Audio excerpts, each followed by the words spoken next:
তারেককে বলতে চায় প্রধানমন্ত্রী, যে জুতা নিক্ষেপ করেছে তাকে এখনই ধরো, তাকে জেলখানায় নিক্ষেপ করো। এই চিত্র যদি খালেদা জিয়া দেখতেন তিনি কখনো সহ্য করতেন না।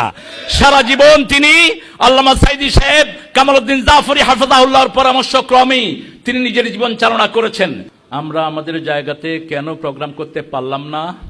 কোন মন্ত্রীর কাছে অনুমতি আনতে হবে সেই মন্ত্রীর নামটা আমরা জানতে চাই। আওয়ামী লীগের আমলে বেয়াদবি করা হয়নি যে বেয়াদবি তোমরা এখন করেছো। কারণ আওয়ামী লীগের সময় যখন কোনো হলের ফাইনাল ডেস্টিনেশন হয়েছে সেখানে প্রোগ্রাম করা সম্ভব হয়েছে। এখানে প্রোগ্রামের টাকা নেওয়া হয়েছে, সব নেওয়া হয়েছে, স্লিপ পর্যন্ত দেওয়া হয়েছে। তারপরে কোন ইঙ্গিতে তোমরা এটা ক্যান্সেল করেছো? রাসূল সাল্লাল্লাহু আলাইহি ওয়াসাল্লামকে আল্লাহ রাব্বুল আলামিন বলছেন সেলমান কাতা কয়ফু আম্মান যালামা। কিন্তু কাদের জন্য? কাদের জন্য? যারা আমাদেরকে মারবে না, যারা আমাদের সাইদির গায়ে জুতা নিক্ষেপ করবে না। তারেককে বলতে চায় প্রধানমন্ত্রী, যে জুতা নিক্ষেপ করেছে তাকে এখনই ধরো, তাকে জেলখানায় নিক্ষেপ করো। এই চিত্র যদি খালেদা জিয়া দেখতেন তিনি কখনো সহ্য করতেন না। সারা জীবন তিনি আল্লামা সাইদি সাহেব, কামালউদ্দিন জাফরি হাফিজাহুল্লাহর পরামর্শক্রমেই তিনি নিজের জীবন চালনা করেছেন।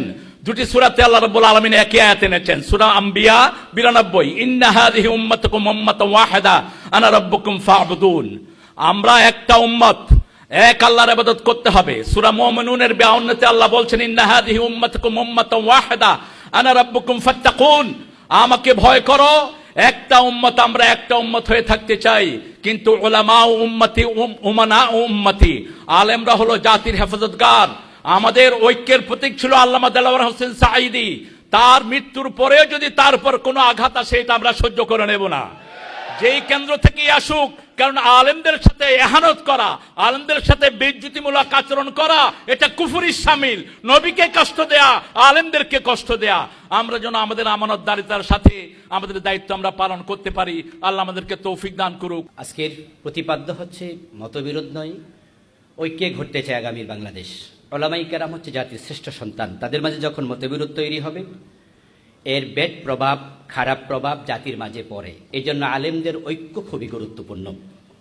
নবীজি সাল্লাল্লাহু আলাইহি সাল্লামকে আল্লাহ তাআলা এই জন্য বলছেন, যারা দ্বীনের মাঝে তাফরিকা সৃষ্টি করে, ফেরকা বন্দি করে, মতবিরোধ সৃষ্টি করে, ওয়া কানু শিয়া, এবং তারা বিচ্ছিন্ন গ্রুপে যখন আলাদা হয়ে যায়, লাস্তা মিনহুম ফি শাই, হে রাসূল আপনি আর তাদের মাঝে থাকেন না।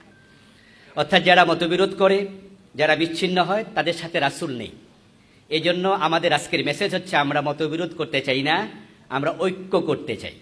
আলিয়া কৌমি আমরা আলাদা বিভেদ চাই না, আমরা এক হয়ে যেতে চাই। আলহামদুলিল্লাহ ইতোমধ্যে কৌমির অসংখ্য আলেম আমাদের মাঝে এসেছেন। আমরা আশা করছি ধারাবাহিকতা